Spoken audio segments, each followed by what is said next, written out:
أعوذ بالله من الشيطان الرجيم. بسم الله الرحمن الرحيم. ألف لام را، تلك آيات الكتاب المبين. إنا أنزلناه قرآنا عربيا لعلكم تعقلون. نحن نقص عليك أحسن القصص بما أوحينا إليك هذا القرآن وإن كنت من قبله لمن الغافلين. إذ قال يوسف لأبيه يا أبت إني رأيت 11 كوكبا والشمس والقمر رأيتهم لي ساجدين. قال يا بني لا تقصص رؤياك على إخوتك فيكيدوا لك كيدا إن الشيطان للإنسان عدو مبين. وكذلك يجتبيك ربك ويعلمك من تأويل الأحاديث ويتم نعمته عليك وعلى آل يعقوب كما أتمها على أبويك من قبل إبراهيم وإسحاق إن ربك عليم حكيم. لقد كان في يوسف وإخوته آيات للسائلين إذ قالوا ليوسف وأخوه أحب إلى أبينا منا ونحن عصبة إن أبانا لفي ضلال مبين. اقتلوا يوسف أو اطرحوه أرضا يخل لكم وجه أبيكم وتكونوا من بعده قوما صالحين.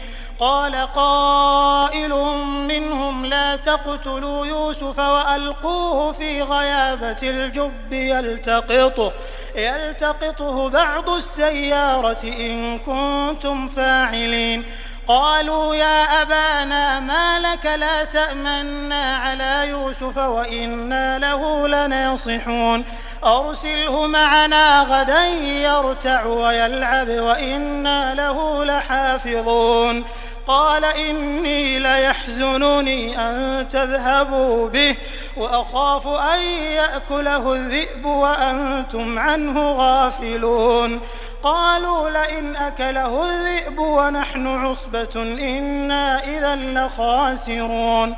فلما ذهبوا به وأجمعوا أن يجعلوه في غيابة الجب وأوحينا إليه لتنبئنهم بأمرهم هذا وهم لا يشعرون. وجاءوا أباهم عشاء يبكون. قالوا يا أبانا إنا ذهبنا نستبق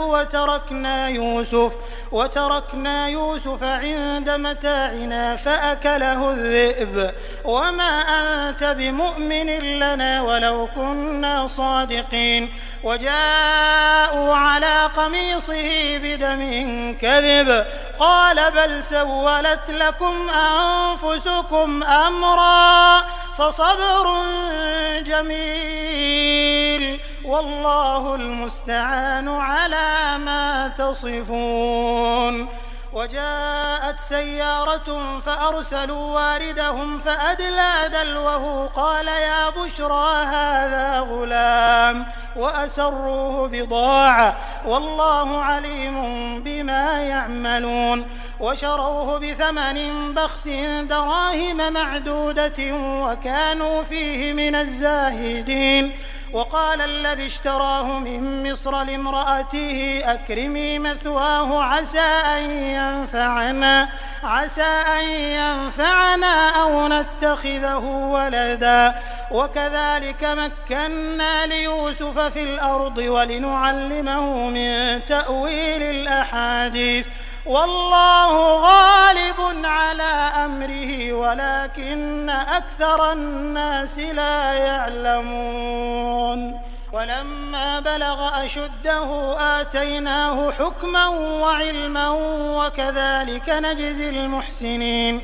وراودته التي هو في بيتها عن نفسه وغلقت الأبواب وقالت هيت لك قال معاذ الله قال معاذ الله إنه ربي أحسن مثواي إنه لا يفلح الظالمون ولقد همت به وهم بها لولا أن رأى برهان ربه كذلك لنصرف عنه السوء والفحشاء إنه من عبادنا المخلصين واستبق الباب وقدت قميصه من دبر وألف يا سيدها لدى الباب قالت ما جزاء من أراد بأهلك سوءا إلا أن يسجن أو عذاب أليم قال هي راودتني عن نفسي وشهد شاهد من أهلها إن كان قميصه قد من قبل فصدقت وهو من الكاذبين وإن كان قميصه قد من دبر فكذبت وهو من الصادقين فلما رأى قميصه قد من دبر قال إنه من كيدكن إن كيدكن عظيم يوسف أعرض عن هذا واستغفري لذنبك إنك كنت من الخاطئين وقال نسوة في المدينة امرأة العزيز تراود فتاها عن نفسه قد شغفها حبا إنا لنراها في ضلال مبين فلما سمعت بمكرهن أرسلت إليهن وأعتدت لهن متكأ وآتت كل واحدة منهن سكينا وقالت اخرج عليهم فلما رأينه أكبرنه وقطعن أيديهن وقلن حاش لله ما هذا بشرا إن هذا إلا ملك كريم قالت فذلكن الذي لمتنني فيه ولقد راودته عن نفسه فاستعصم ولئن لم يفعل ما آمره ليسجنن وليكونن من الصاغرين قال رب السجن أحب إلي مما يدعونني إليه وإلا تصرف عني كيدهن أصب إليهن وأكن من الجاهلين فاستجاب له ربه فصرف عنه كيدهن إنه هو السميع العليم ثم بدا لهم من بعد ما رأوا الآيات ليسجننه حتى حين ودخل معه السجن فتيان قال أحدهما إني أراني أعصر خمرا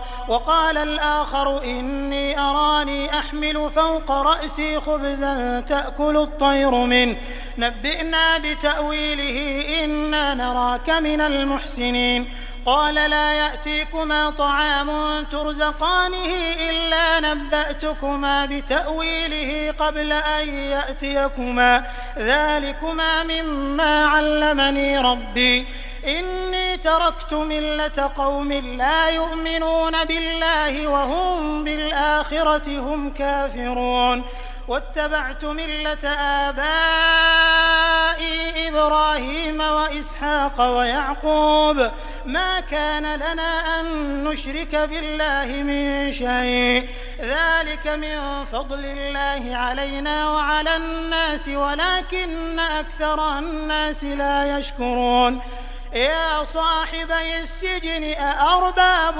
متفرقون خير أم الله الواحد القهار ما تعبدون من دونه إلا أسماء سميتموها أنتم وآباؤكم ما أنزل الله بها من سلطان إن الحكم إلا لله أمر ألا تعبدوا إلا إياه ذلك الدين القيم ولكن أكثر الناس لا يعلمون يا صاحبي السجن أما أحدكما فيسقي ربه خمرا وأما الآخر فيصلب فتأكل الطير من رأسه قضي الأمر الذي فيه تستفتيان. وقال للذي ظن أنه ناج منهما اذكرني عند ربك فأنساه الشيطان ذكر ربه فلبث في السجن بضع سنين.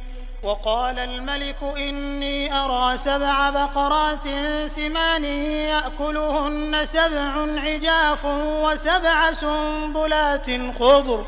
وسبع سنبلات خضر وأخر يابسات يا أيها الملأ أفتوني في رؤياي إن كنتم للرؤيا تعبرون.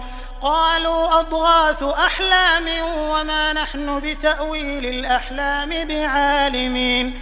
وقال الذي نجا منهما وادكر بعد أمة أنا أنبئكم بتأويله فأرسلون.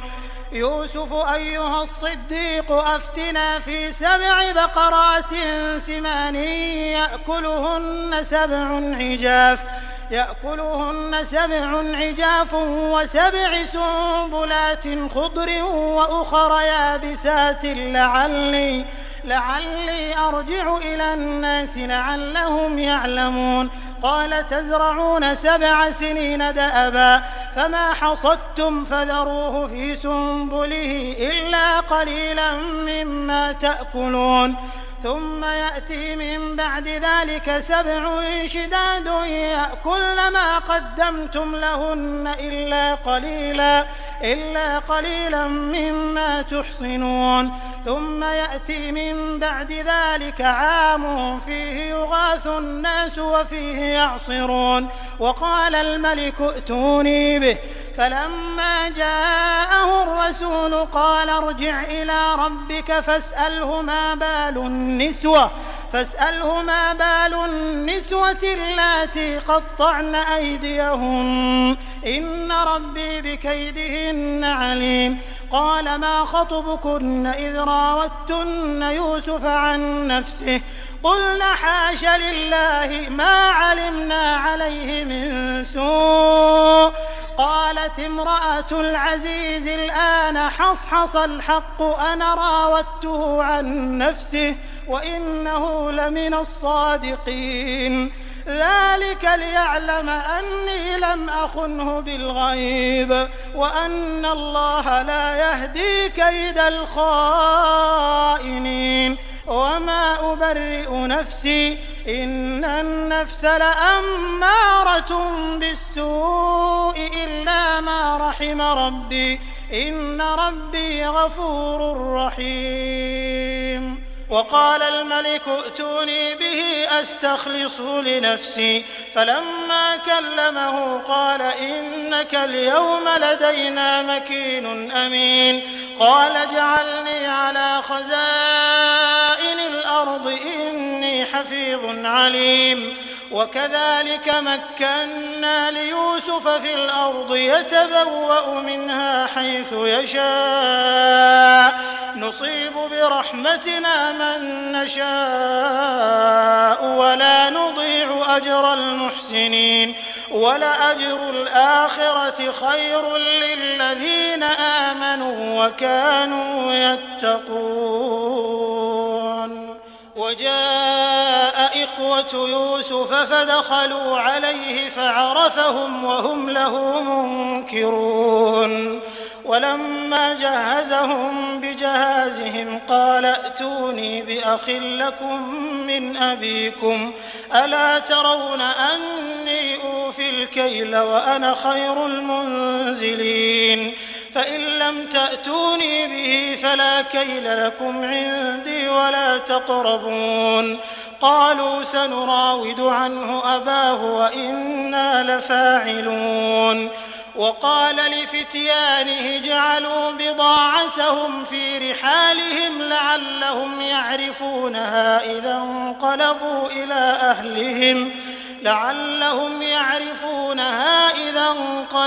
إلى أهلهم لعلهم يرجعون.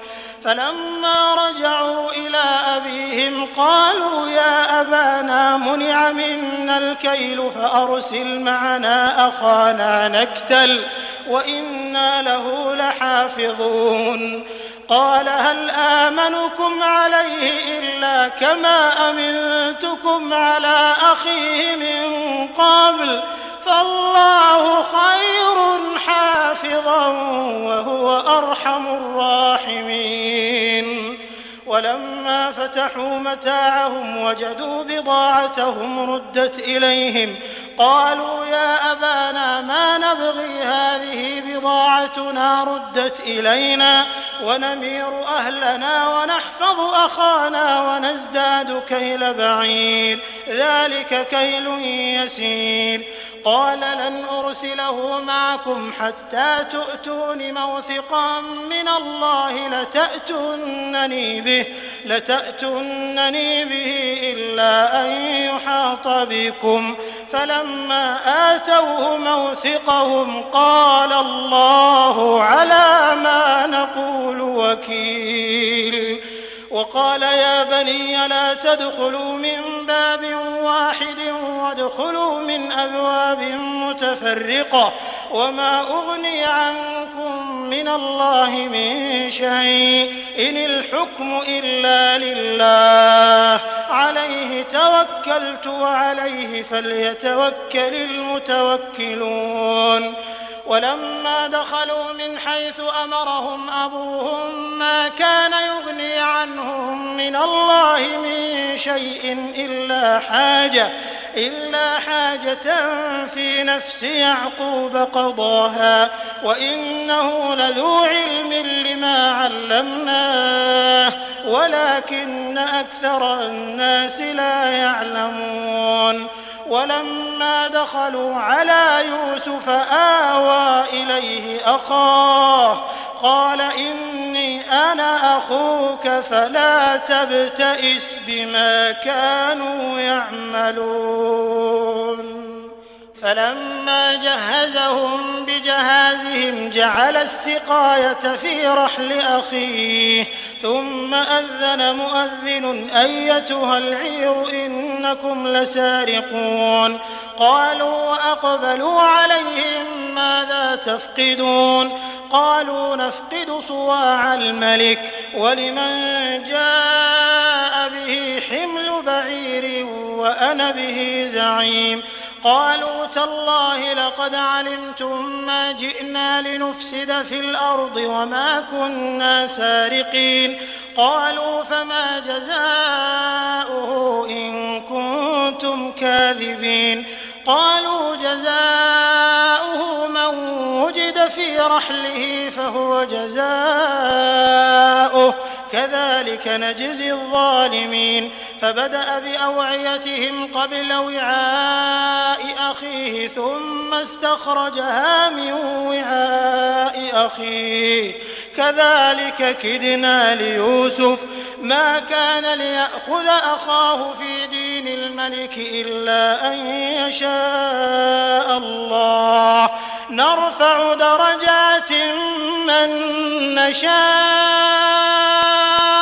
وفوق كل ذي علم عليم.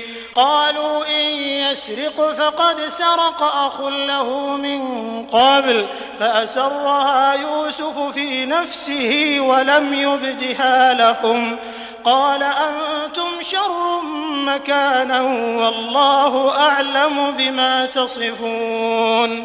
قالوا يا أيها العزيز إن له أبا شيخا كبيرا فخذ أحدنا مكانه إنا نراك من المحسنين. قال معاذ الله أن نأخذ إلا من وجدنا متاعنا عنده إنا إذا لظالمون. فلما استيئسوا منه خلصوا نجيا. قال كبيرهم ألم تعلموا أن أباكم قد أخذ عليكم موثقا من الله ومن قبل ما فرطتم في يوسف فلن أبرح الأرض حتى يأذن لي أبي أو يحكم الله لي وهو خير الحاكمين. ارجعوا إلى أبيكم فقولوا يا أبانا إن ابنك سرق وما شهدنا إلا بما علمنا وما كنا للغيب حافظين. واسأل القرية التي كنا فيها والعير التي أقبلنا فيها وإنا لصادقون. قال بل سولت لكم أنفسكم أمرا فصبر جميل عسى الله أن يأتيني بهم جميعا إنه هو العليم الحكيم. وتولى عنهم وقال يا أسفا على يوسف وابيضت عيناه من الحزن فهو كظيم. قالوا تالله تفتأ تذكر يوسف حتى تكون حرضا أو تكون من الهالكين. قال إنما أشكو بثي وحزني إلى الله وأعلم من الله ما لا تعلمون. يا بني اذهبوا فتحسسوا من يوسف وأخيه ولا تيأسوا من روح الله إنه لا ييأس من روح الله إلا القوم الكافرون. فلما دخلوا عليه قالوا يا أيها العزيز مسنا وأهلنا الضر وجئنا ببضاعة مزجاة فأوف لنا الكيل وتصدق علينا إن الله يجزي المتصدقين. قال هل علمتم ما فعلتم بيوسف وأخيه إذ أنتم جاهلون؟ قالوا أئنك لأنت يوسف؟ قال أنا يوسف وهذا أخي قد من الله علينا إنه من يتق ويصبر فإن الله لا يضيع أجر المحسنين. قالوا تالله لقد آثرك الله علينا وإن كنا لخاطئين. قال لا تثريب عليكم اليوم يغفر الله لكم وهو أرحم الراحمين. اذهبوا بقميصي هذا فألقوه على وجه أبي يأت بصيرا وأتوني بأهلكم أجمعين. ولما فصلت العير قال أبوهم إني لأجد ريح يوسف لولا أن تفندون. قالوا تالله إنك لفي ضلالك القديم. فلما أن جاء البشير ألقاه على وجهه فارتد بصيرا قال ألم أقل لكم إني أعلم من الله ما لا تعلمون؟ قالوا يا أبانا استغفر لنا ذنوبنا إنا كنا خاطئين. قال سوف أستغفر لكم ربي إنه هو الغفور الرحيم. فلما دخلوا على يوسف آوى إليه أبويه وقال ادخلوا مصر إن شاء الله آمنين. ورفع أبويه على العرش وخروا له سجدا وقال يا أبت هذا تأويل رؤياي من قبل قد جعلها ربي حقا وقد أحسن بي إذ أخرجني من السجن وجاء بكم من البدو من بعد أن نزغ الشيطان من بعد أن نزغ الشيطان بيني وبين إخوتي إن ربي لطيف لما يشاء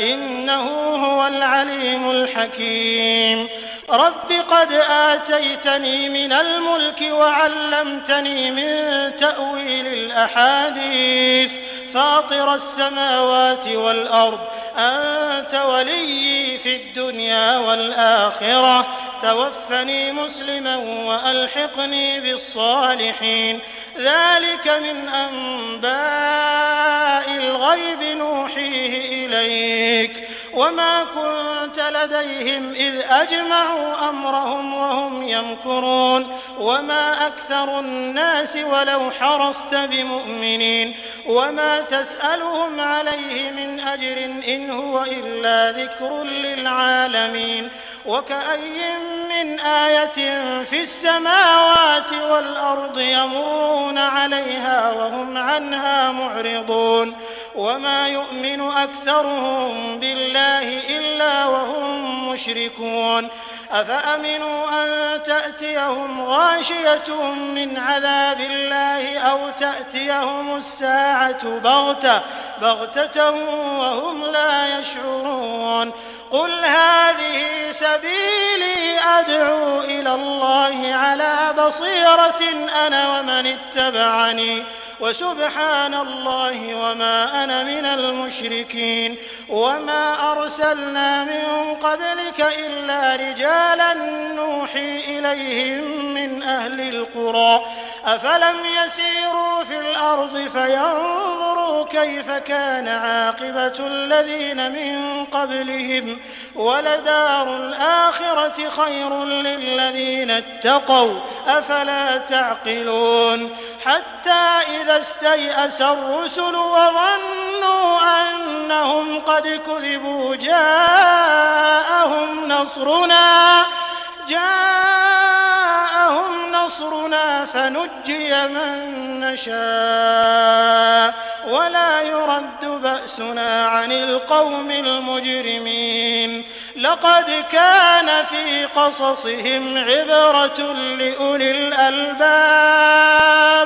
ما كان حديثا يفترى ولكن تصديق الذي بين يديه وتفصيل كل شيء وهدى ورحمة لقوم يؤمنون